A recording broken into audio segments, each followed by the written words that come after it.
মারিয়াম আলাইহিস সালাম যার নামে আল্লাহ তাআলা কোরআনে একটা সূরা দিলেন, উনি পৃথিবীতে এমন একজন মহিয়সী নারী, যেই নারীর গর্ভে, যেই নারীর পেটের ভেতরে স্বামীর স্পর্শ ছাড়া সন্তান দিয়েছে কে? সাইয়েদনা ঈসা আলাইহিস সালাম পেটে আসলেন। মারিয়াম আলাইহিস সালাম লজ্জা পেলেন। আয় আয় কেমন করে এলাকাবাসীদের কাছে আমি আমার মুখ দেখাবো? বিয়ে করি নাই, স্বামী নাই, বিয়ে হয় নাই, স্বামী নাই, কিন্তু পেটে সন্তান চলে এসেছে। আয় হায়, এলাকায় কেমনি মুখ দেখাবো? লজ্জায় পড়ে মারিয়াম আলাইহিস সালাম এলাকা থেকে চলে গেলেন। কি অবাক করা কাণ্ড!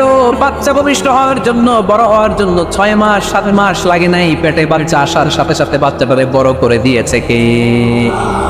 সাইয়েদাতুনা মারিয়াম আলাইহিস সালাম এবার বসে বললেন, বুঝতে আরম্ভ করলেন প্রেগন্যান্সির পেইন উঠেছে। হঠাৎ করে পেট থেকে বাচ্চা ভূমিষ্ঠ হয়ে যাওয়ার পরে উনি কাঁপতে আরম্ভ করলেন। ক্ষুধার চোটে খাবার কিছু নাই, সামনে ঝরনা, উপরে একটা খেজুর গাছ। সাইয়েদনা ঈসা আলাইহিস সালামকে কোলে নিয়ে মারিয়াম আলাইহিস সালাম মনে মনে ভাবে, হায় রে, কেউ যদি একটু খেজুর কেটে দিত, এই ক্ষুধার ভোগান্তে আমি খেজুরকে পেটের ক্ষুধা নিবারণ করতাম। রব্বুল আলামিন মারিয়ামকে উদ্দেশ্য করে আয়াত নাযিল করে দিলেন, ওয়া হুজ্জি ইলাইকি বিজিযি'in নাখলাতি তুসাকিত আলাইকি রাতাবান জানিয়া। কোরআন সাক্ষী। হুজ্জি ইলাইকি বিজিযি'in নাখলা, এর মানে হচ্ছে মারিয়াম কেউ পেড়ে দিবে না, একটু কষ্ট করে হাতটা উঁচু করে খেজুরের ডালা ধরে ঝাঁকুনি মারো, টষ্ট সে কাঁচা পাকা খেজুর নিচের দিকে পড়বে, তারপর তুমি তুলে খাবে। সুবহানাল্লাহ পড়ে। আল্লাহ চাইলে অটোমেটিক্যালি কারামাত হিসেবে খেজুরগুলো নিচে ফেলতে পারতেন না? কথা গণ খেজুরগুলো অটোমেটিক্যালি নিচের দিকে পড়ছে? পরে নেই। আল্লাহ শিক্ষা দিয়েছে, যেই পরিস্থিতিতে থাকো না কেন তোমাকে শ্রম ব্যয় করে, কষ্ট করে তোমার উপার্জন করতে হবে, রিজিকের বন্দোবস্ত করতে হবে। চিল্লায় বলেন ঠিক কিনা? ইসলাম আমাদেরকে এটাই শিখিয়েছে, কাজে লজ্জা নেই। আবার বিশ্বনবী বললেন, ইন কামাতিস সাআ ওয়া ফি ইয়াদি আহাদিকুম ফাসিলাতুন, তোমাদের কারো হাতে যদি একটা চারা বীজ থাকে, সে যদি দেখে কিয়ামত হতে শুরু করেছে, ফা ইন ইসতাতাআ আন ইয়াগরিসাহা ক্বাবলা আন তাকুমাস সাআ ফালইয়াগরিসহা, কারো হাতে একটা চারা বীজ নিয়ত করেছে, চারা বীজটা রোপণ করবে। ইন দ্য মিন টাইম দেখলো কিয়ামত হতে শুরু করেছে, বিশ্বনবী বললেন, যদি তোমার সুযোগ থাকে কিয়ামত হওয়ার আগে চারা বীজটা রোপণ করে দাও। কথা বুঝতে পেরেছেন? আপনার হাতে একটা চারা বীজ, আপনি প্ল্যান করেছেন এই চারা বীজটা রোপণ করবেন। ইন দ্য মিন টাইম দেখলেন কি হওয়া শুরু হয়েছে? ইদা জুলজিলাতিল আরদু জিলজালাহা, দ্য বিগেস্ট আর্থকোয়েক, ভূমিকম্প শুরু হয়েছে, কিয়ামত হয়ে যাবে। বিশ্বনবী বললেন, কিয়ামত হইতেছে ওদিকে, আর তোমার হাতে যদি চারা বীজ থাকে, দেরি করো না, কিয়ামত তোমার কাছ পর্যন্ত আসার আগে সুযোগ পেলে চারা বীজটা রোপণ করে দাও।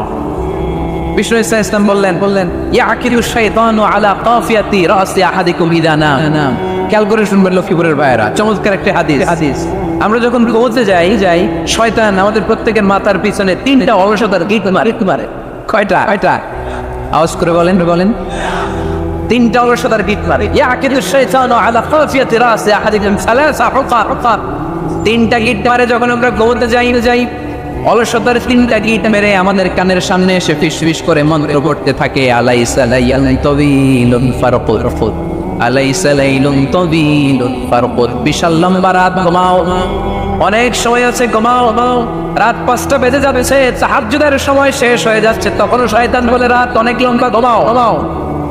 ফজরের সময় পার হয়ে যাচ্ছে, সূর্য উঠে যাচ্ছে, শয়তান বলে আলাইসা লাইলুন তাওয়িলুন ফারকুদ, এখনো অনেক সময় আছে, লম্বা চৌড়া রাত পড়ে আছে, তুমি ঘুমাও। বিশ্বনবী বললেন, ফাইন ইস্তাইকাযা ওয়া যাকারাল্লাহ ইনহাল্লাত উকদা, আমার উম্মতের কেউ যখন ঘুম থেকে জেগে ঘুম থেকে ওঠার দোয়া পড়া শুরু করে দেয়, অলসতার প্রথম গিটটা সাথে খুলে দেয় কে? আপনি ঘুম থেকে উঠেই যখন ঘুম থেকে ওঠার দোয়া পড়বেন, আপনার অলসতার প্রথম গিট খুলে দেয় কে? ঘুম থেকে ওঠার দোয়াটা কি? আলহামদুলিল্লাহিল্লাযী আহইয়ানা বা'দা মা আমাতানা ওয়া ইলাইহির নুশুর। প্রশংসা সে আল্লাহ, যে আল্লাহ আমাদেরকে লম্বা একটা ঘুম শেষে, মৃত্যু শেষে আমাদেরকে ঘুম থেকে উঠালেন। এই দোয়াটা পড়ার সাথে শয়তান যে 3টা গিট মারছে, ওই 3টার একটা খুলে দেয় কে? ফাইন তাওয়াদ্দা ইনহাল্লাত উকদা, ঘুম থেকে জেগে ঘুমের দোয়া পড়ার পরে যখন কেউ ওযু করে ফেলে, অলসতার 3য় গিটটাও খুলে দেয় কে? ওযু করার পরে ফাইন সাল্লাতিন হাল্লাত উকদাত, আমাদের মুসল্লায় দাঁড়িয়ে যখন নামাজ শুরু করে দেয়, অলসতার 3 নাম্বার গেটটাও খুলে দেয় কে? 3টা গেট যখন খুলে দেয়, রাসূল সাল্লাল্লাহু আলাইহি ওয়াসাল্লাম বললেন ফাসবাহা নাশীতাল কলব, নাশীত, তখন মুমিন বান্দা সজীব হয়ে ওঠে, প্রাণবন্ত হয়ে ওঠে, উচ্ছ্বসিত হয়ে ওঠে। ওয়াইতা খাবিসান নাফসি কাসলান, আর যদি ঘুমিয়ে থাকে 3টা গিট তার মাথার পেছনে শয়তানের অলসতার লেগে থাকে, তাহলে তার দিনটা শুরু হয় অলসতা দিয়ে, আর সে হয় অলসতার রাজা। চিল্লায় কোন ঠিক কিনা? এজন্য আমরা যদি অলস হতে চাই না, কর্মঠ হতে চাই।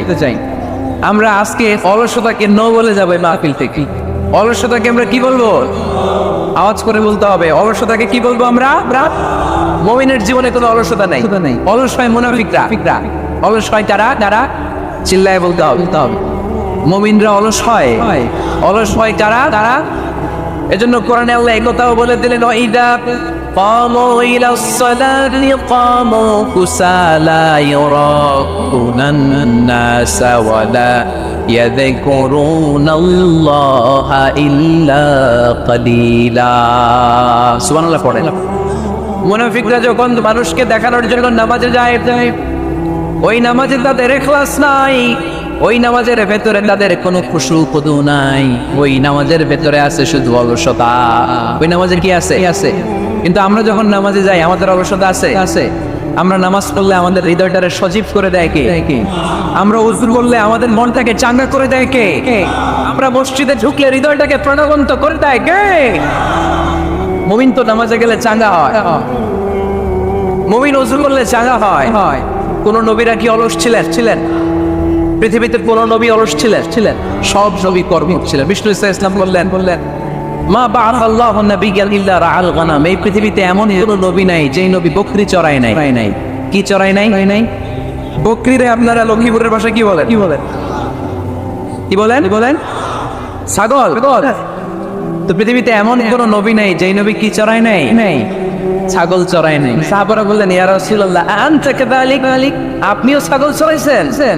বিষ্ণু ইসলাম বললেন, না, আমিও ছাগল চড়িয়েছি। ওয়া ইন্নী আরআহা আলা আথরারিজি আহলি মক্কা, আমি তো মক্কাবাসীদের অল্প কিছু পয়সার বিনিময়ে তাদের ছাগলগুলোকে চড়িয়ে দিতাম।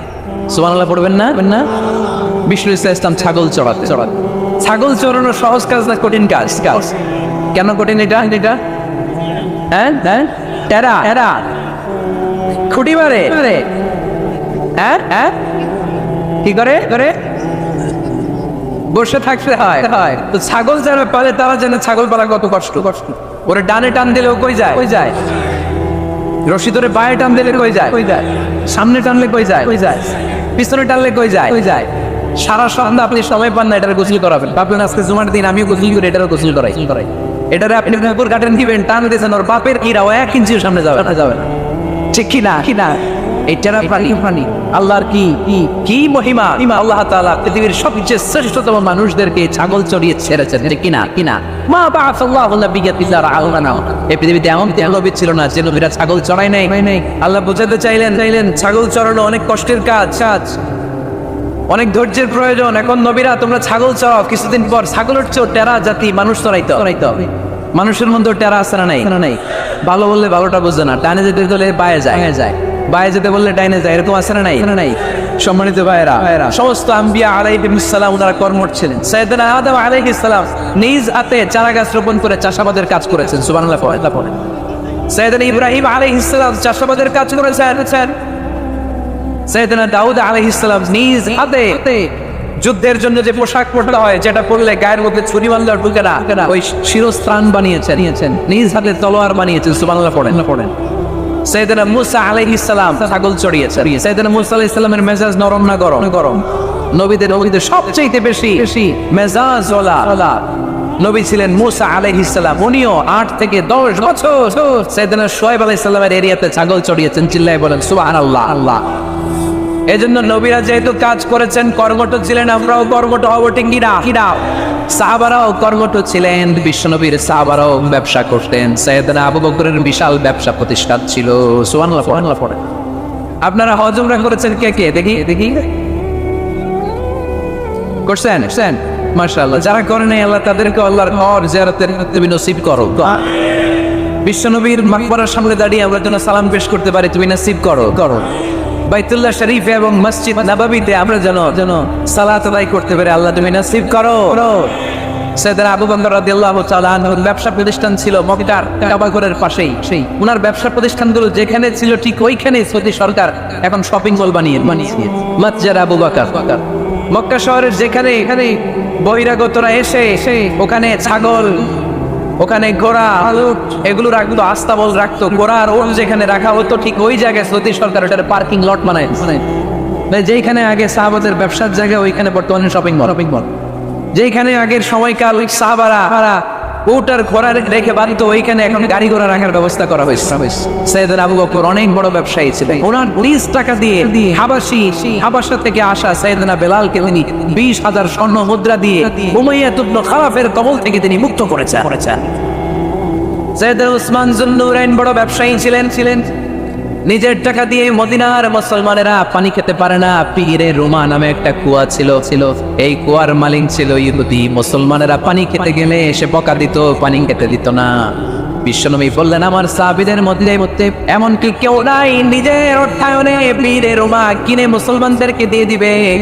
সাইয়েদনা উসমান যুন্নুরাইন বলল, ইয়া রাসূলুল্লাহ, আপনার খেদমতে আমি হাজির। মুহূর্তের মধ্যে সাইয়েদনা উসমান যুন্নুরাইন নিজের অর্থায়নে পীরে রুমাটা কিনে মুসলমানদের জন্য সদকা করে দিয়েছে। তো ব্যবসা না করলে, কর্মঠ না হলে, উপার্জন না হলে সদকা করা যাবে? চিল্লায় বলেন করা যাবে। সুনানে তিরমিজির বর্ণনা, বিষ্ণু ঈসা ইসলাম মক্কা থেকে যত সাহাবারা হিজরত করে মদিনায় এসেছে, মদিনাতে কোন না কোন সাহাবার সাথে বিশ্বনবী ভাতৃত্বের বন্ধনে আবদ্ধ করে দিয়েছে। সুবহানাল্লাহ পড়েন। এজন্য মক্কা থেকে যারা এসেছে এদেরকে বলে মুহাজির। এদেরকে কি বলে? আর মদিনায় যারা ছিল এদেরকে বলে আনসার। এদেরকে কি বলে? আওয়াজ করে উত্তর দিবেন। মক্কা থেকে যারা এসেছে তাদের নাম, আর যারা মদিনার সাহাবী তাদের নাম আনসার। আজকে এই মাহফিলে লক্ষ্মীপুর এর বাইরে থেকে কারা কারা আসছে দেখি। মাশাআল্লাহ, অনেক আসছে। আল্লাহ ভাইদেরকে তুমি কবুল করো, হাত নামান। এই যে লক্ষ্মীপুরের বাইরে থেকে যে ভাইরা আসছে তারা লক্ষ্মীপুরের মেহমান, ঠিক কিনা? মক্কা থেকে হিজরত করে যে সমস্ত সাহাবারা এসেছিল তারা ছিল মদিনার মেহমান। বিশ্বনবী এক মক্কার সাহাবীকে মদিনার এক সাহাবীর সাথে ভ্রাতৃত্বের বন্ধনে আবদ্ধ করেছেন। আব্দুর রহমান ইবনে আউফ রাদিয়াল্লাহু তাআলা আনহু, ওনার সাথে ভ্রাতৃত্বের বন্ধনে যে সাহাবীকে বিশ্বনবী আবদ্ধ করে দিলেন, ওনার নাম হচ্ছে সাআদ ইবনে রাবিয়া। ইনাম মদিনার অনেক বড় ব্যবসায়ী। বিশ্বনবী বললেন, আব্দুর রহমান ইবনে আউফ,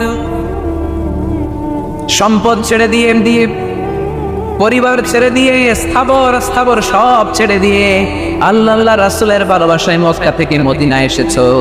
মদিনায় তোমার চিন্তা নাই, সাদ ইবনে রবিকে আমি তোমার ভাই বানিয়ে দিলাম। সাদ ইবনে রবি তোমার আপন ভাইয়ের মতো। সাদ ইবনে রবি বলল, আব্দুর রহমান জীবনে তোমারে কোনোদিন দেখি নাই, তোমারে আমি চিনি না, তোমার নাম শুনি নাই, কিন্তু বিশ্বনবী তো তোমার দায়িত্ব আমাকে দিয়েছে। আমার চেয়ে বড় ধনী মদিনার মধ্যে দ্বিতীয় কেউ নাই। আজ থেকে তুমি আমার ভাই, আজ থেকে তুমি আমার কি। আল্লাহ আমাকে যত সম্পত্তি দান করেছে তার অর্ধেক সম্পত্তি আমি তোমার নামে দিয়ে দিলাম। ও আব্দুর রহমান ইবনে আউফ, শুধু তাই নয়, রব্বুল আলামিন আমাকে 2জন স্ত্রী দিয়েছে। কয়জন? তুমি দেখো আমার কোন স্ত্রীকে তোমার বেশি ভালো লাগে, যার নাম তুমি বলবে সাথে সাথে আমি তারে তালাক দিয়ে দিব। তার ইদ্দত পালন শেষে তুমি তাকে বিয়ে করে তোমার সাথে নিয়ে যাবা। সুবহানাল্লাহ। কারণ বিশ্বনবী তোমার দায়িত্ব আমার কাছে দিয়েছে, তুমি আমার ভাই। আমি মদিনার সবচেয়ে বড় ধনী, আমার অর্ধেক সম্পদ আমি তোমারে দিয়ে আমার 2 স্ত্রীর এক স্ত্রীকে তোমারে দিয়ে দিব। সাইয়েদনা আব্দুর রহমান ইবনে আউফ এই কথা শুনে অবাক হয়ে উনিও এক অবাক কথা বললেন। উনি বললেন, লা হাজাতা লি ফি আখি, ও আমার প্রাণের ভাই, তোমার কথা শুনে আমার হৃদয়টা ভরে গিয়েছে, কিন্তু তোমার সম্পদেরও দরকার আমার নাই, তোমার স্ত্রীরও দরকার আমার নাই। বারাকাল্লাহু ফি মালিক ওয়া লি আহলিক, আল্লাহ তোমার মালেও বরকত দেখ, তোমার সম্পদেও বরকত দেখ। তুমি শুধু একটু কষ্ট করবা। কি কষ্ট? দুল্লানি আলা সুক, show me the way to the market.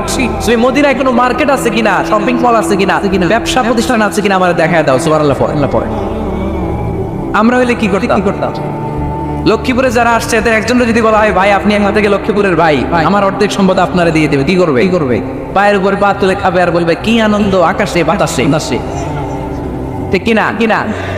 এরপরে যদি বলি ভাই আমার দুই বউ যেটারে সুন্দর লাগে বলেন তালাক দিয়ে দেই নিয়ে যান, কি বলবে? কি আনন্দ আকাশে বাতাসে। আল্লাহ রাসূলের সাহাবী আব্দুর রহমান ইবনে আউফ বলেন লা হাজাত লি ফি, আমার দরকার নাই, দুল্লানি আলা সুক, just show me the way to market, এখানে মার্কেট হয়ে আছে দেখায় দাও। অবাক হয়ে গেলেন সাদ বিন রবি, বললেন ও আব্দুর রহমান ইবনে আউফ, ঠিক আছে তুমি যদি নিতে না চাও তোমার আমি জোর জবরদস্তি করব না। শুনে রাখো মদিনাতে ইহুদিদের কয়নুকার একটা বাজার আছে। এই কথা বলার সাথে সাথে আব্দুর রহমান ইবনে আউফ চলে গেলেন। এর পরের দিন অল্প কিছু পনির আর ঘি নিয়ে ব্যবসা শুরু করলেন। পনির আর ঘিয়ের ব্যবসা করতে ব্যবসায় তিনি এত লাভ করলেন, তিনি বললেন আমি যদি কখনো মদিনার বালুর মধ্যে হাত দিতাম ওই বালুটারও সোনা বানায় দিত কে? দুল্লানি আলা সুক, লক্ষ্মীপুরের কর্মঠ যুবক ভাইরা, এ আব্দুর রহমান ইবনে আউফ আমাদের প্রেরণা। উনি অন্যের গাড়ে পাড়া দিয়ে খেতে চায় নাই, আরেকজনের উপর ডিপেন্ডেন্ট বা নির্ভরশীল হতে চায় নাই। তিনি স্বাবলম্বী হওয়ার শিক্ষা লেসেন কিয়ামত পর্যন্ত গোটা বিশ্বের যুবকদের জন্য রেখে গিয়েছে। চিল্লায় বলো ঠিক কিনা? দুল্লানি আলা সুক, show me the way to market. Market কোথায় দেখাও। পনির আর ঘি নিয়ে ব্যবসা করতে কয়েক মাসের ব্যবধানে ইতিহাস সাক্ষী সাইয়েদনা আব্দুর রহমান ইবনে আউফ মদিনার বিশাল বড় বিজনেস ম্যাগনেটে পরিণত হয়ে গেলেন। চিল্লায় পড়েন আল্লাহু আকবার। এজন্য ব্যবসার ভেতরে বরকত ঢুকিয়ে দিয়েছে কে? বিষ্ণু বললেন আত-তাজির আস-সাদুক আল-আমিন মা'আন নাবিয়্যিন ওয়াস-সিদ্দীকিন ওয়াশ-শুহাদা ওয়াস-সালিহিন। আমানতদার ব্যবসায়ী তারা সাধারণ কোনো মানুষ নয়, কিয়ামতের দিন নবীদের সাথে হাসর হয়ে যাবে। আপনারা যারা ব্যবসা করেন এটা সাধারণ বিষয় নয়। বিষ্ণু ইসলাম নিজেও ব্যবসায়ী ছিলেন। ওনার জীবনের প্রথমে তিনি খাদিজা রাদিয়াল্লাহু তাআলা আনহার ব্যবসার স্টাফ হয়ে কাজ শুরু করেছেন, এরপর নিজে ব্যবসা শুরু করেছেন। এরপরে খাদিজাতুল কুবরা রাদিয়াল্লাহু তাআলা আনহা সব সম্পত্তি বিয়ের পরে বিশ্বনবীর পায়ের সামনে ঢেলে দিয়েছে। বললেন ইয়া রাসূলুল্লাহ এই সম্পদ আমি আপনাকে দিয়ে দিলাম, আপনি ইচ্ছা মতো দিনের প্রয়োজনে খরচ করেন। সুবহানাল্লাহ পড়েন। এজন্য বিষ্ণু ইসলাম আমাদের জন্য উপমা, আব্দুর রহমান ইবনে আউফ আমাদের জন্য উপমা। যারা ব্যবসা করেন তারা বিষ্ণু ইসলামের সুন্নাহ পালন করছেন। আত-তাজির আস-সাদুক আল-আমিন। বিষ্ণুই বললেন সত্যবাদী আমানতদার ব্যবসায়ী, যে ব্যবসা করছে যে মিথ্যা কথা বলে না। অনেক ব্যবসায়ীরা আছে পণ্য চালানোর জন্য মিথ্যা কথা বলে আর কসম কাটে, আসরা নেই। এমনটা করা যাবে? সকালবেলা স্ত্রীরে বলে এই গরুগুলা বিক্রি করবো, তুই একটা দাম গ। কত কমো? স্ত্রীরে শিখাই দিচ্ছে এই গরুর দাম তুই 40,000। তো বউ বলে ঠিক আছে দাম পেলাম 40,000। এরপরে বাজারে যখন গরু বিক্রি করতে যায় একজন যখন বলে যে ভাই এটা 30,000 টাকা দিয়ে কিনবো, ভাই আল্লাহর কসম সকালে একজন 40,000 দাম কইছে আমি দেই নাই। আছে না নাই? কৌশল করে বউরে শিখাইছে সকালে তুই দাম তো 40,000। তো বাজারে সকালে একজন দাম করছে, দাম করে কইছে 40,000 দেই নাই, আপনারা 30,000 কেমনে দেই? এরকম ডাকাইত আছে না নাই? আলহামদুলিল্লাহ লক্ষ্মীপুরে এরকম লোকজন নাই। আরে নাই, আমি কই নাই, এরা কই আসছে। লক্ষ্মীপুরের মানুষ খুব ধার্মিক, আমি জানি। লক্ষ্মীপুর, নোয়াখালী, ফেনী এই বেল্টের লোকজন খুব আল্লাহওয়ালা। এদের মধ্যে আল্লাহওয়ালার সংখ্যা বেশি। এখানে আলেম ওলামা বেশি, এখানে মসজিদ মাদ্রাসা বেশি। এই জন্য এই জেলাগুলোতে আল্লাহর রহমত বেশি। আল্লাহ তুমি এই জেলার ছেলেপেলেদেরকে, এই জেলার লোকদেরকে তুমি কবুল করো, মা বোনদেরকে তুমি কবুল করো। সম্মানিত ভাইয়েরা, এজন্য আজকের মাহফিল থেকে আমরা যেটা শিখলাম সেটা হচ্ছে পরিশ্রমে কোনো লজ্জা আছে? আমরা কাজ করে খাও, ঠিক কিনা? Never under estimate any job. যুবক ভাইয়েরা, লক্ষ্মীপুরের যুবক ছেলেরা শুনতেছ? এরকম আওয়াজ করতে হবে, কান খাড়া করে শোনো। Never under estimate any job. কোন চাকরিকে ছোট করে দেখা যাবে whether it's small or big, you don't care. এটা কেয়ার করা যাবে না। ছোট্ট চাকরি পাইলেই ঢুকে যাবা, বড় অফার আসলে পরে ঢুকবা। এটা ছোট কাজ, এটা হোটেলের ওয়েটার, এটা ছোট্ট স্টাফ, এটা কেরানি না। কাজের মধ্যে কোনো ছোট বড় নাই। খেটে খাওয়া মানুষকে বিশ্বনবী অনেক সম্মান করতেন। বিষ্ণু ইসলাম খেটে খাওয়া মানুষদেরকে এত ভালোবাসতেন, বিদায় হজের মতো এত গুরুত্বপূর্ণ ভাষণও এই মেহনতি মানুষদের কথা বাদ যায়। সুবহানাল্লাহ পড়বেন না? 3টা ছিল জুমাবার, বিষ্ণু ইসলাম আরাফাতের ময়দানে দাঁড়িয়ে দাঁড়িয়ে ঐতিহাসিক একটা ভাষণ দিলেন। এই ভাষণের নাম হলো বিদায় হজের ভাষণ। এই বিদায় হজের ভাষণেও খেটে খাওয়া মানুষের কথা বিশ্বনবী বাদ দেয় না। বিশ্বনবী বলেছেন, খবরদার অধীনস্থ কর্মচারীদের সাথে খারাপ আচরণ করো না, করো না। আতঈমুহুম মিম্মা তাকুলুন ওয়াকসুহুম মিম্মা তালবিসুন। খবরদার মনে রেখো, তোমরা যা খাবে তোমাদের অধীনস্থ কর্মচারীদেরও তা খাওয়াবে হবে, তোমরা যা পড়বে তাদেরও তা পড়াবে। বিশ্বনবী শেষ নিঃশ্বাস ত্যাগ করে যাওয়ার আগে যেই কয়েকটা কথা বলেছিলেন তার মধ্যে মেহনতি মানুষদের জন্য কথা আছে রাড়াই। বিষ্ণু ইসলাম যখন শেষ নিঃশ্বাস ত্যাগ করবেন তিনি বলেছিলেন, আসসালাত আসসালাত, উম্মতেরা নামাজ নামাজ নামাজ ছেড়ে দিও না, দিও না, নামাজ তরফ করো না, নামাজ কাজা করো না। আর বলেছিলেন, ওমা মালাকাত আইমানুকুম, অধীনস্থ কর্মচারীদের সাথে খবরদার খারাপ আচরণ করো না। যারা কর্মচারীদের সাথে খারাপ আচরণ করে, যারা মানুষের কাছ থেকে শ্রম নিয়ে কাজ করিয়ে টাকা দেয় না, কিয়ামতের দিন তাদের বিরুদ্ধে মামলা দায়ের করবে কে? কে করবে? হাদিসে কুদসি সাক্ষী বিষ্ণু ইসলাম বলেন আল্লাহ তাআলা ফরমান, আনা খাসমুহুম সালাতাতুন আনা খাসমুহুম ইয়াউমাল কিয়ামা। তিন শ্রেণীর ব্যক্তির বিরুদ্ধে আল্লাহ বলেন, আমি নিজেই কিয়ামতের দিন মামলা দায়ের করব। I will be against them in the day of judgment. Three categories of people I will be against them in the day of judgment. তিন শ্রেণীর লোক কিয়ামতের দিন তারা ছাড় পাবে না। আল্লাহ বলেন, আমি নিজেই তাদের বিরুদ্ধে মামলা দায়ের করব। এর মধ্যে এক শ্রেণীর লোক হচ্ছে রাজুলুন ইস্তাজারা জিরান ফাস্তাউফা মিনহু ওয়া লাম ইয়াতি আজরা। একজন শ্রমিক ভাড়া করে তার কাছ থেকে কাজ নিয়েছে কিন্তু তার পারিশ্রমিক আদায় করে নাই। এরকম আছে না নাই? দাপট দেখায় ইউনিভার্সিটির ক্যান্টিনগুলোতে, ইউনিভার্সিটির ক্যান্টিনে যে খায় মাগার বিল দেয় না, এরকম টাকাই আছে না নাই? চায়ের দোকানে চা খেয়ে পরে দিব বিল দেয় না, আছে না নাই? দোকানে যে পণ্য কিনে বিল দেয় না পরে দিব, আছে না নাই? কিয়ামতের দিন আল্লাহ তোর এই মাস্তানি ছুটাবে চিল্লা এখন ঠিক কিনা? আমি নিজেই তাদের বিরুদ্ধে মামলা দায়ের করবো। কথাটা কার? এজন্য বিশ্বনবী বললেন, খবরদার মেহনতি মানুষ, পেটে খাওয়া মানুষ, এদের দোয়া কবুল হয়ে যায়। আতুল আজিরা আজরাহু ক্বাবলা আন ইয়াজিফা আরাকুহু। খবরদার বিশ্বনবী বললেন, শ্রমিকের ঘাম শুকিয়ে যাওয়ার আগে তাদের পারিশ্রমিক মিটিয়ে দাও। বিশ্বনবীর বিখ্যাত হাদিস, আতুল আজিরা আজরাহু ক্বাবলা আন ইয়াজিফা আরাকুহু। শ্রমিকের ঘাম মাটিতে লাগার আগে, শুকিয়ে যাওয়ার আগে তাদের পারিশ্রমিক মিটিয়ে দাও। কেননা তারা যদি বদদোয়া করে তোমার জীবনকে জাহান্নাম বানিয়ে দিবে কে? বিষ্ণু ইসলাম সব সময় খেটে খাওয়া মানুষদেরকে আগলে রাখতে সব সময় শুধু যে ভাষণে মেহনতি মানুষদের সাথে ভালো আচরণ করতে বলতেন, শ্রমিকদের সাথে ভালো আচরণ করতে বলতেন, এমন নয়। ওনার ব্যক্তিগত জীবন ঘাটলেও দেখা যায় উনি শ্রমিকদের সাথে কেমন আচরণ করছে। বিষ্ণু ইসলামের একজন খাদেম ছিল, আপনারা তার নাম জানেন? কি নাম? সবাই বলেন আনাস। আওয়াজ করে বলেন বিষ্ণুনবীর খাদেমের নামটা কেমন লাগে? ভালো লাগে? ছেলে হইলে রাখবেন তো? রাখবেন। অনেকে আমার জিজ্ঞেস করেছে, আমার একটা ছেলের নাম বলে, এই এলাকার যদি কারো সম্ভাব্য আগন্তুক 1 মাস পরেই ছেলে পৃথিবীতে আসবে, এর নাম রাখবেন আনাস। নাম কি রাখবেন? খাদিম রাসূলুল্লাহ। আল্লাহ রাসূল সাল্লাল্লাহু আলাইহি ওয়াসাল্লাম খাদেম। এই খাদেমের কাছ থেকে একটু শোনেন ওনার মালিক কেমন ছিল। শুনবেন? নাকি কষ্ট হচ্ছে? সম্মানিত ভাইরা, খেয়াল রাখবেন, কোন পীর সাহেবের ব্যাপারে যদি আপনি রিপোর্ট চান, পীর সাহেবের বউয়ের কাছ থেকে শুন। কথা কয় না, বোঝে নাই বোধ হয়। একজন পীর সাহেব হুজুর উনি কেমন, রিপোর্ট নেবেন কার কাছ থেকে? বউয়ের কাছ।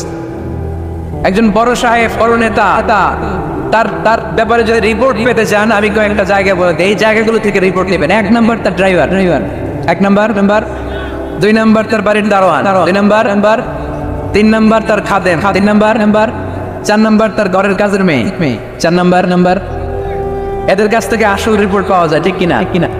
মাসালুল জান্নাতিল্লাতী ওয়াইদাল মুত্তাকুনা ফিহা আনহারুম মিন মাইন গায়রি আসিন ওয়া আনহারুম মিন লাবানিন লাম ইয়াতাগায়্যার তা'মুহু وأنهار من خمر لذة للشاربين وأنهار من عسل مصفى. সুবহানাল্লাহ। জান্নাতে যারা ঢুকবে জান্নাতের গলায় যেন, জান্নাতীদের গলায় যেন কোনো তৃষ্ণা না লাগে, এজন্য আল্লাহ তাআলা জান্নাতের ভেতরে 4 ধরনের সারাবান তাহুরার ঝর্ণা রাখবেন। কয় ধরনের? 1 নাম্বার হচ্ছে মিনারেল ওয়াটারের ঝর্ণা। মিনারেল ওয়াটার খান আপনারা? কোনটা খান? মাম খান, কেউ ফ্রেশ খায়, আর অ্যাকুয়াফিনা, আর কি খান? স্পা, আর কিনলে, এটা সবচেয়ে ভালো, এটার মধ্যে ঝামেলা কম, এটা টেস্ট করে জানা গিয়েছে। কিনলে খাবেন, কোকা-কোলা কোম্পানির, এটা ভালো পানি। কিনলে সবচেয়ে purified water ever in Bangladesh. বাংলাদেশে পাওয়া পরীক্ষিত সবচাইতে বিশুদ্ধ পানি হচ্ছে কিনলে। তো একজনকে মার্কেটিং করে দিতেছে হুজুরে। ভালো জিনিসের প্রশংসা করতে হয়, ঠিক কিনা? তো জান্নাতে যারা যাবে তাদের জন্য আল্লাহ তাআলা 4 ধরনের সারাবান তাহুরা রাখবে। সুবহানাল্লাহ কইবেন না? 1 নাম্বার মিনারেল ওয়াটার, মিনারেল ওয়াটারের ঝর্ণা, আপনি ওখান থেকে দেদারসে পান করবেন। নাম্বার 2 দুধের ঝর্ণা, দুধের ঝর্ণা, ফ্রেশ মিল্ক এর ঝর্ণা থাকবে। নাম্বার 3 মধুর ঝর্ণা, মধু খাবেন বেশি বেশি, মধুর মধ্যেও শিফা আছে। এই কোরআনে 2টা জিনিসের ক্ষেত্রে আল্লাহ উল্লেখ করেছেন শেফা। এক হচ্ছে কোরআন, কোরআনটা নিজেই শেফা, সুবহানাল্লাহ। আর হচ্ছে দুধ, আর হচ্ছে মধু, মধুর ভিতরে শেফা আছে না নাই? আছে। তো বিশুদ্ধ পানির ঝর্ণা, দুধের ঝর্ণা, মধুর ঝর্ণা, আরেকটা থাকবে মদের ঝর্ণা। সুবহানাল্লাহ বাড়িতে গিয়ে বললেন, দুনিয়াতে মদ খাওয়া হারাম করছে কে? আর ওই আল্লাহ জান্নাতে আপনাদেরকে মদ খাওয়াবে। বোতলের মদও আছে, এটার নাম রাহিকুম মাখতুম, সিল্ড ওয়াইন। মিজাজুহা কাফুরা, কর্পূরের ফ্লেভার থাকবে। মিজাজুহু মিন তাসনিম, তাসনিমের ফ্লেভার থাকবে। মিজাজুহা জানজাবিলা, জিঞ্জার ফ্লেভার, আদার ফ্লেভার থাকবে। সুবহানাল্লাহ পড়েন। কিন্তু ওই মদ খেলে মুখে দুর্গন্ধ হবে না, মাথায় মাতলামি আসবে না। আল্লাহু আকবার। কারণ ওই মদটা জান্নাতের যে সুন্দর সুন্দর সুঘ্রাণওয়ালা গাছ আছে, ফুল আছে, ওই ফুলের নির্যাস থেকে আল্লাহ বানাবেন। সুবহানাল্লাহ পড়েন। তো জন্য 4 ধরনের সুপেয় পানি আল্লাহ তাআলা জান্নাতীদের জন্য রাখবেন। এর চেয়ে দামি একটা পানি রাখবেন, ওইটার নাম হচ্ছে আল কাউসার। কি নাম? পড়েন, ইন্না আ'তাইনাকাল কাউসার ফাসাল্লি লিরাব্বিকা ওয়ানহার ইন্না শানিআকা হুয়াল আবতার। সুবহানাল্লাহ। কাউসারের একটা ঝর্ণা থাকবে। এই কাউসারের পানি আহলা মিনাল আসাল, হাউজে কাউসারের পানি মধুর চেয়েও মিষ্টি। আবিয়াদু মিনাল লাবান, দুধের চেয়েও সাদা। আবরাদু মিনাস সালজ, বরফের চেয়েও ঠান্ডা।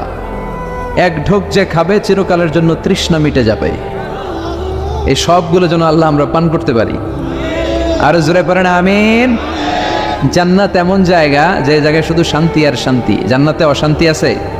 মারামারি, কাটাকাটি, কিলাকিলি, হরতাল, টেনশন, ব্যারাম আছে কি? আরাম। জান্নাতে আছে কি? নাই কি? ব্যারাম। আরামের জায়গা, কোনো টেনশন নাই। জান্নাতের ভিতরে রোদ নাই, বৃষ্টি নাই। ভূমিকম্প আছে? দুনিয়াতে ভূমিকম্পের টেনশন হয় না? বন্যা আছে জান্নাতে? পুলিশের দৌড়ানি, র্যাবের দৌড়ানি আছে? বাড়ি ভাড়ার টেনশন, বিদ্যুৎ বিল, গ্যাসের বিল, গমে ধরে না আমাদের, ঠিক কিনা? জান্নাতে কোনো টেনশন নাই। জান্নাত হচ্ছে আরামের জায়গা। আপনারা যারা যাবেন জান্নাতে 60 হাত লম্বা হয়ে ঢুকবেন। আহলুল জান্নাতে জুরদা ওয়া মুরদা, জান্নাতীরা হবে পশমবিহীন। এই যে দুনিয়াতে দাড়ি রাখা ওয়াজিব বা সুন্নাতে মুআক্কাদা, কিন্তু জান্নাতীদের গালে কোনো দাড়ি থাকবে না, মোজ থাকবে না, গায়ে পশম থাকবে না। আবনাউ সালাসিন ওয়া সালাসিন, সব জান্নাতি পুরুষরা হবে 33 বছরের তাগড়া যুবক। আল্লাহ, এখানে যেমনি আমরা একত্রিত হলাম, তোমার জান্নাতেও যেন আমরা একত্রিত হতে পারি, তুমি তৌফিক দাও। আর জোরে পড়েন আমিন। এতগুলো কথা কোত্থেকে এসেছে জানেন? জিজ্ঞেস করেছিলাম সবচেয়ে দামি সূরা কোনটা? একজন বলছে বাকারা। বাকারা মানে গাভী, গাভী থেকে দুধ, দুধ থেকে জান্নাত। সুবহানাল্লাহ পড়েন। কোরআনের কথা শেষ হতে চায় না, ইন্টার রিলেটেড, তাই না? একটার সাথে আরেকটা মিলে থাকে। খেয়াল রাখবেন, আল্লাহর কথা রাসূলের কথায় কোনো ফাঁক ফোকর নাই, আছে? এজন্য এই দুইজনের কথাই আমরা মানব। বিদায় হজের ভাষণে বিশ্বনবী বলেছিলেন, লাকাদ তারাকতু ফীকুম আমরাইন লান তাদিল্লু মা তামাসসাকতুম বিহিমা কিতাবাল্লাহ ওয়া সুন্নাতা রাসূলি।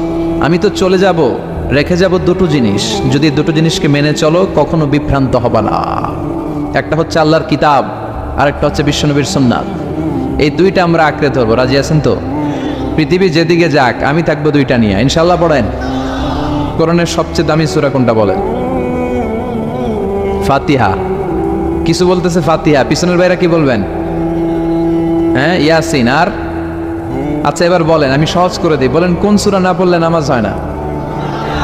এবার ক্লু পাইছে, এবার ক্লু পেয়েছে। এই সূরা ছাড়া নামাজ হয় না। আমি যদি পড়াই হবে না, এই মসজিদের ইমাম সাহেব পড়াইলে হবে না, কিন্তু বাইতুল মুকাররমের খতিব পড়াইলে আবার হবে। হবে না? শাইখ আব্দুর রহমান সুদাইস পড়ালে তো হবেই। খাইছে কত বড় মুফতি দেখছেন, কত দিয়ে দিচ্ছে। জি না, আসলেই হবে না, কারণ এটা এমন সূরা, এই সূরা না পড়লে নামাজ হয় না। বিশ্বনবী বুখারীর বর্ণনায় বলেছেন, আ'যামুস সুওয়ার ফিল কোরআন, কোরআনের সবচেয়ে দামি সূরা। এটা আমার বানানো কথা না, সবচেয়ে দামি সূরা। এই সূরার মতো সূরা কোরআনে তো নাই, তাওরাতের ভেতরেও নাই, ইনজিলের ভেতরেও নাই, জাবুরের ভেতরেও নাই। 60টা মাত্র আয়াত। কয়টা? কার কার মুখস্থ নাই হাত তোলেন? সূরা ফাতিহা মুখস্থ নাই কার কার? হাত তোলেন। হিন্দু ভাই নাই কেউ? আমাদের অনেক মাহফিলে হিন্দুরা আসে, হিন্দুদেরও মুখস্থ। সুবহানাল্লাহ কইবেন না? এই দেশের অনেক হিন্দুরা কালেমা পড়ে জানেন, বিশেষ করে তুফানের সময় আরো বেশি পড়ে। কক্সবাজারে যখন জলোচ্ছ্বাস হয়, তখন মহেশখালীতে যে বৌদ্ধ মন্দির আছে, স্বর্ণ মন্দির, ওই বৌদ্ধ মন্দিরের গৌতম বুদ্ধের যারা অনুসারী তারা নিচে নেমে আসে তুফান দেখে, আর বলে লা ইলাহা।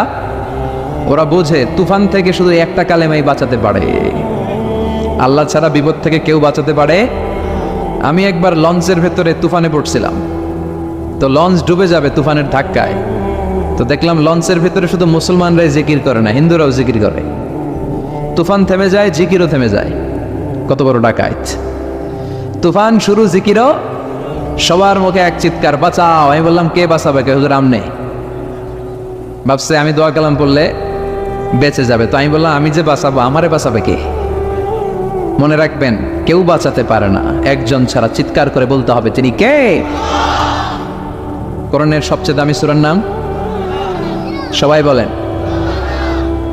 এই সূরাতুল ফাতিহার মাত্র 7টা আয়াত। কয়টা আয়াত? এই 7টা আয়াত নিয়ে কয়েক মিনিট একটু আল্লাহর রাস্তায় কুরবানি করা যাবে না? কান দুইটা খরগোশের মতো খাড়া করেন, খরগোশ কান খাড়া করে শুনে। এজন্য খুব পিন ড্রপ সাইলেন্ট, পিন পতন নীরবতাও খরগোশ কান দিয়ে শুনতে পায়। তো আমি যতক্ষণ আপনাদের খেদমতে কিছু কথা বলবো, কান দুটো খাড়া করে রাখতে হবে। পারা যাবে না? এই সূরাটা হচ্ছে আউয়ালুস সূরা নাযালা কামিলান মিনাল কোরআন, কোরআনের সর্বপ্রথম নাজিল হওয়া পূর্ণাঙ্গ সূরা। এই সূরার আগে কোন সূরা পূর্ণাঙ্গ একসাথে নাজিল হয় নাই। কোন সূরার 5 আয়াত, 10 আয়াত, 20 আয়াত। আপনারা যে এখন সুন্দর কোরআন দেখতেছেন, বিশ্বনবীর সময় কি এই কোরআন ছিল? না। 23 বছরের লম্বা জিন্দিগিতে বিশ্বনবীর কাছে এই কোরআন নাজিল হয়েছে। পরবর্তীতে এটার কম্পাইলেশন করা হয়েছে, scripture, holy scripture, the Quran, whereof there is no doubt, no suspicion in it, and a guidance to those who are muttaqin. এটা এমন বই যেটাতে আল্লাহ কোনো ভুল রাখে নাই, মুত্তাকিনদের জন্য এটা পথ নির্দেশিকা হিসেবে আল্লাহ পাঠিয়েছে। পড়েন সুবহানাল্লাহ। তো সূরাতুল ফাতিহার আগে অনেক সূরা নাজিল হয়েছে, কিন্তু একটু একটু করে, পুরোটা একসাথে না। এই সূরাটা পুরোটা একসাথে সর্বপ্রথম নাজিল হয়েছে। এজন্য এই সূরাটারে আবার বলে ফাতিহাতুল কিতাব, মানে preface of the book, introductory সূরা। কোরআনটা খুললেই সর্বপ্রথম আপনার নজরে যে সূরাটা পড়বে, সূরাটার নাম সবাই বলেন সূরাতুল ফাতিহা। আবার বিশ্বনবী এটাকে বলেছেন কোরআনের মা। কি বলেছেন? চমৎকার একটা ইনফরমেশন না? মনে রাখতে হবে। তাহলে কোরআনের মায়ের নাম কি? মনে থাকবে? বলেন তো, সকল পৃথিবীর সব শহরের জনপদের মায়ের নাম কি? মাক্কাতুল মুকাররমা। তেমনি কোরআন আল কারীমের মায়ের নাম হচ্ছে সূরাতু আল ফাতিহা। এরপরে বিশ্বনবী বলেছেন এই সূরাটা হচ্ছে সূরাতুল ওয়াফিয়া, অখণ্ড সূরা। এই সূরাকে খণ্ড খণ্ড করে পড়া যায় না। কেউ প্রথম রাকাতে সূরাতুল ফাতিহার অর্ধেক, দ্বিতীয় রাকাতে বাকি অর্ধেক যে পড়ছে হইছে। কিন্তু কেউ প্রথম রাকাতে সূরা আর রহমানের 10 আয়াত, পরের রাকাতে বাকি 10 আয়াত। কোনো সমস্যা আছে? সমস্যা নাই। তার মানে এই সূরার নাম সূরাতুল ওয়াফিয়া, অখণ্ড সূরা। মানে এই সূরাকে খণ্ড খণ্ড করে পড়া যায় না, পড়লে পুরোটাই পড়তে হয়। সুবহানাল্লাহ পড়েন। আবার এই সূরার আরেকটা নাম হচ্ছে সূরাতুদ দুআ, দোয়ার সূরা। কিসের সূরা? কেমন করে আল্লাহর কাছে প্রার্থনা করতে হয়, দোয়া করতে হয়, ফরিয়াদ করতে হয়, সে কথা এই সূরার ভেতরে আছে না নাই? কারণ এই সূরাতে আমরা প্রতিদিন একটা দোয়া করি, ইহদিনাস সিরাতাল, মানে কি? আল্লাহ আমাকে সরল সঠিক পথ দেখাও। আমাদেরকে পথ দেখায় কে? চিল্লায় বলেন, আমি যদি কোনো দিন পথে ভুলে যাই, হাত ছানি দিয়ে কাছে নিও, মমতার বন্ধনে আমায় বেঁধে সব ভুল ক্ষমা করে দিও। আমি যদি কোনো দিন পথে ভুলে যাই, হাত ছানি দিয়ে কাছে নিও, মমতার বন্ধনে আমায় বেঁধে সব ভুল ক্ষমা করে দিও। পড়েন আমিন। আমরা যদি পথ ভুলে যাই, আমাদের পথ দেখায় কে? এজন্য এই সূরাটার নাম সূরাতুদ দুআ, প্রার্থনার সূরা। কেমন করে আল্লাহর কাছে প্রার্থনা করতে হয় এই সূরার ভেতরে আছে না নাই? এরপরে এই সূরার নাম হচ্ছে সূরাতুস সালাত, নামাজের সূরা। কিসের সূরা? সব সূরা ছাড়া নামাজ হয়, সূরাতুল ফাতিহা ছাড়া নামাজ হয়? বিশ্বনবী বললেন, লা সালাতা লিমান লাম ইয়াকরা বিফাতিহাতিল কিতাব। যে সূরা ফাতিহা তার নামাজে পড়ে না, তার নামাজ আল্লাহর দরবারে কবুল হয় না। এরপরে বিশ্বনবী বলেছেন এই সূরার নাম সূরাতুশ শিফা। সূরাতুশ শিফা, শিফার সূরা, আরোগ্য লাভ করার সূরা। অসুস্থ ব্যক্তির গায়ে এই সূরা পড়ে ফু দিলে সুস্থ করবে কে? বিশ্বাস হয়? বিশ্বাস হইতে হবে, ঈমান থাকতে হবে। ঈমান যদি পাক্কা হয় তাইলে কাজ করবে, তা না হইলে কাজ করবে না। অনেকে বলে, হুজুর আমি তো কত সূরা ফাতিহা পড়ে ফু দিলাম, কই আমার পেটে ব্যথা তো ভালো হয় না। যেটা কইছে তুই একটা ডাকাত, ঠিক কি না? ওর ঈমান নাই, ওর ঈমানে ঝামেলা। ফু দেওয়ার মধ্যে বেশ কম আছে না নাই? কিছু লোক আছে সারাদিন ফু দিলে মোমবাতি নিবে না, আর কিছু লোক আছে ফু দিলে পানিতে আগুন ধরে যায়, আছে না নাই? বিশ্বনবীর ফুতে বরকত বেশি না কম? সাহাবারা বলল, ইয়া রাসূলুল্লাহ সাল্লাল্লাহু আলাইহি ওয়াসাল্লাম, আমাদের কুয়ার ভেতরে পানি নাই, পানির লেয়ার অনেক নিচে নেমে গিয়েছে, পানি উঠাতে পারি না গো নবী, আপনি দোয়া করে দেন। বিশ্বনবী এসে অজু করলেন, অজুর কিছু পানি মুখে নিয়ে কুলি করে ওই কুলির পানি কুয়াতে ছেড়ে দিলেন। ছেড়ে দেয়া মাত্রই পাম্প মেশিন দিয়ে পানি উঠালে যেমনি লাফিয়ে লাফিয়ে পানি ওঠে, মুহূর্তের মধ্যে নিচের লেয়ারের কুয়ার পানি লাফিয়ে লাফিয়ে উপরে উঠতে শুরু করেছে। আরেক সাহাবী বললেন, ইয়া রাসূলুল্লাহ, ইয়া হাবিবাল্লাহ, আমাদের কুয়ার পানি বড্ড লবণাক্ত, লবণাক্ত পানি আমরা পান করতে পারি না, আপনি এসে দোয়া করে দেন যাতে কুয়ার লবণাক্ত পানিটা মিঠা পানি হয়ে যায়। বিশ্বনবী সাহাবীর সাথে গেলেন, ওযু করলেন, কুলির পানি কুয়াতে ছাড়লেন। 1000 বছরের লবণাক্ত কুয়ার পানি মুহূর্তের মধ্যে মিঠা পানি বানিয়ে দিল কে? এই সুন্দর ফুল, সুন্দর ফল, মিঠা নদীর পানি, আল্লাহ তোমার মেহেরবানি। তুমি কতই দিলে রতন, ভাই বেরাদর পুত্র স্বজন, ক্ষুধা পেলে অন্ন যোগাও, মানি চাই না মানি, আল্লাহ তোমার মেহেরবানি। পড়েন, সুন্দর ফুল, মিঠা নদীর পানি, আল্লাহ তোমার মেহেরবানি। সুবহানাল্লাহ পড়েন। বিশ্বনবীর ফুতে বরকত আছে না নাই? কারণ ঈমানটা ছিল তাজা। তাজা ঈমান থাকলে সব সম্ভব। চিল্লা এখন ঠিক কিনা? যে ঈমান প্রয়োজনে জ্বলে ওঠে না, যে ঈমান সত্যের কথা বলে না, যে ঈমান প্রয়োজনে জ্বলে ওঠে না, যে ঈমান সত্যের কথা বলে না, যে ঈমান বাস্তবে নাই, যে ঈমান অন্তরে নাই, মুখে শুধু কথার কলি, কি করে তারে বলো ঈমানে বলি? ঠিক কি না? কি করে তারে বলো ঈমানে বলি? কি করে তারে বলো ঈমানে বলি? যে ঈমান দিন কায়েমের আন্দোলনের ধার ধারে না, যে ঈমান লেবাসধারী কোরআন হাদিস তাও পড়ে না, যে ঈমান খাজার নামে মাজার গড়ে ফুলুস কামায়, আছে না নাই? যে ঈমান শিরকিয়াতের আমল করে ভীত না হয়, যে ইমান ইমানে ভুলে নাস্তিকতার মঞ্চে ওঠে, আছে না নাই? যে ইমান বাতিল মতের দোসর হয়ে ফায়দা লুটে, যে ইমান শুধুই কেবল খায় দায় আনন্দ করে, যে ইমান দেখে না যে আরাকানে ভাইরা মরে, যে ইমান বাস্তবে নাই, যে ইমান অন্তরে নাই, মুখে শুধু কথার কলি, কি করে তারে বলো ইমানে বলি, কি করে তারে বলো ইমানে বলি, কি করে তারে বলো ইমানে বলি। চিৎকার করে বলেন ঠিক কিনা? তার মানে ইমান ইমানে পার্থক্য আছে না নাই? আমরা পাক্কা ইমানদার হতে চাই, আমরা পরিপূর্ণ মুমিন হতে চাই। যে ইমান ছিল আবু বকরের অন্তরে, যে ইমান ছিল ওমরে ফারুকের অন্তরে, আল্লাহ তুমি কবুল করো। তাহলে এই সূরা এমন সূরা, যে সূরা পরে ফু দিলে অসুস্থরে সুস্থ করে দেয় কে? বিশ্বাস হয়? ইমান আছে তো? গন্ডগোল নাই তো? ফু দিলে সুস্থ হয়ে যাবে। সূরাতুশ শিফা। নিজেই নিজেকে রুকিয়া করবেন, তাবিজ ঝুলাবেন না। তাবিজ ঝুলাতে বিশ্বনবী নিষেধ করেছেন। যে তাবিজ ঝুলায় আল্লাহ তাআলা ওই তাবিজের উপর তাকে ন্যস্ত করে দেয় আর বলে আমার রহমত তোর থেকে তুলে নিলাম, দেখি তোরে কে বাঁচায়। এজন্য আজ থেকে তাবিজ যা আছে ছেড়ে ফেলবেন। তবে কিছু কিছু স্কলাররা বলেছে ছোট বাচ্চা যারা নিজেরা এখনো আয়াতুল কুরসি পড়ে সূরা ফাতিহা পড়ে নিজেদেরকে ফু দিতে পারে না, মা বাবা কতক্ষণ ফু দিবে? 2 বছরের বাচ্চা, 1 বছরের বাচ্চা, মা বাবা যখন ফু দেয় জিন পড়ি এসে ডিস্টার্ব করে না। মা যখন রান্না করে যায় ছোট বাচ্চাটারা এসে ডিস্টার্ব করে, আছে না নাই? তো এই ছোট বাচ্চা নিজে সূরা ফাতিহা পড়ে ফু দেওয়ার আগ পর্যন্ত, নিজে আয়াতুল কুরসি শিখে নিজেকে ঝাড়ফুঁক শিখার আগ পর্যন্ত ওই বাচ্চাদেরকে ফর দ্য সার্টেন পিরিয়ড, ক্ষণিক সময়ের জন্য তাবিজ দেয়া যাবে। অনেক মূর্খরা এগুলো বুঝতে চায় না। আমার এক আলোচনা নিয়ে অনেক জায়গায় তোলপাড় যে আজহারী সাহেব তাবিজের পক্ষে কথা বলেছে, ছোট বাচ্চাদের তাবিজের কথা বলেছে। কই পেয়েছে দলিল? ওরা পড়ে নাই। জান্নেওয়ালার উপরও জান্নেওয়ালা আছে, খেয়াল রাখতে হবে। আবু নওয়াসের কবিতা, ওয়া কুল্লি মাইয়াদ্দাঈ ফিল ইলমি ফালসাফাতান হাবাস্তা শাইআন ওয়া গাবাত আনকা আশিয়াউ। তোমার সামনে কেউ যদি দাঁড়িয়ে বলে আমি সব জানি, তুমি বৃদ্ধাঙ্গুলি দেখিয়ে বলো তুমি কিচ্ছু জানো না, তোমার জানার অনেক বাকি। জান্নেওয়ালার উপরও জান্নেওয়ালা আছে।